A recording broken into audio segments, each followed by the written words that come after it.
तर पवार राज्याचे मोठे नेते आहेत, आमच्या दालनामध्ये आल्यामुळे स्वागत केल्याचं उपमुख्यमंत्री एकनाथ शिंदेंनी म्हटलं। आमच्या दालनात पवार आल्याचं कळल्यानंतर स्वागतासाठी गेलो, आमच्या भेटीमुळे अनेकांच्या पोटात दुखतंय अशी प्रतिक्रिया या भेटीवरती एकनाथ शिंदे यांनी दिली। अशा पोटात दुखणाऱ्यांसाठी आपला दवाखाना सुरू केलाय, तिकडे जावं असा खोचक टोलाही त्यांनी लगावला।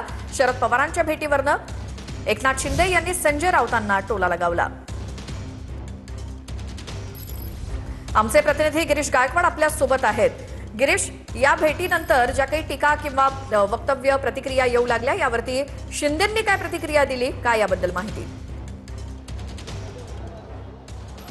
नक्कीच आपण पाहतोय की अनौपचारिक गप्पा जेव्हा एकनाथ शिंदे यांच्यासोबत पत्रकारांच्या झाला त्यावेळी त्यांना सुद्धा विचारण्यात आलं की पवार साहेब हे आले होते।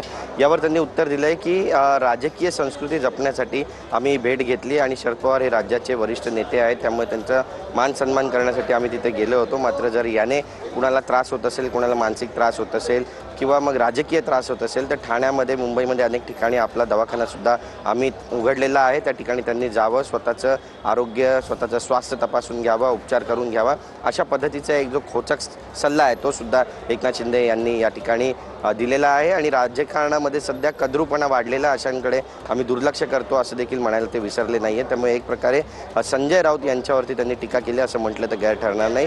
पण राजकीय घडामोडी घडतील का असा प्रश्न त्यांना विचारला, यावर त्यांनी कुठलंही उत्तर दिलेलं नाही आहे। त्यामुळे भविष्यात काही राजकीय घडामोडी घडणार आहेत का हे सुद्धा श्वेता पाहणं तितकंच महत्त्वाचं ठरणार आहे। बिलकुल गिरीश, धन्यवाद या सगळ्या माहितीसाठी।